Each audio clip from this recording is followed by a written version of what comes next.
Hi friends, welcome to my channel Jashu Mami. இன்னைக்கு நம்ம பார்க்க போற வீடியோ ஒரு கிட்ஸ்க்கான வீடியோ தான்.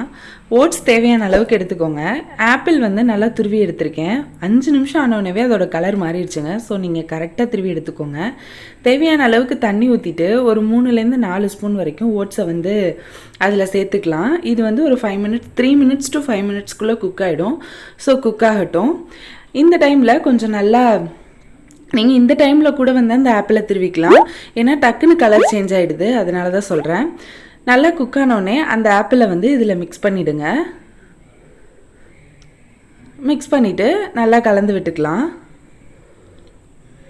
ரெண்டும் ஒன்று சேர்ந்து வர ஆப்பில் நல்லா கிளறி விட்டுக்கோங்க.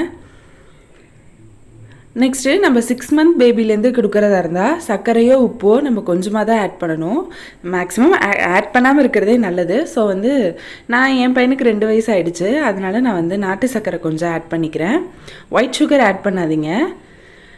ஆட் பண்ணிட்டு நல்லா மிக்ஸ் பண்ணிடலாம். அவ்வளோதான் ஃப்ரெண்ட்ஸ், ஈஸியான பிரேக்ஃபாஸ்ட் வந்து ரெடி ஆகிடுச்சு. நீங்களும் இதை கண்டிப்பாக வீட்டில் ட்ரை பண்ணி பாருங்கள். உங்களுக்கு இந்த வீடியோ பிடிச்சிருந்ததுன்னா என்னோடய சேனலை சப்ஸ்கிரைப் பண்ணிவிட்டு மறக்காமல் உங்கள் ஃப்ரெண்ட்ஸ் அண்ட் ஃபேமிலிஸ்க்கும் ஷேர் பண்ணுங்கள். தேங்க்யூ.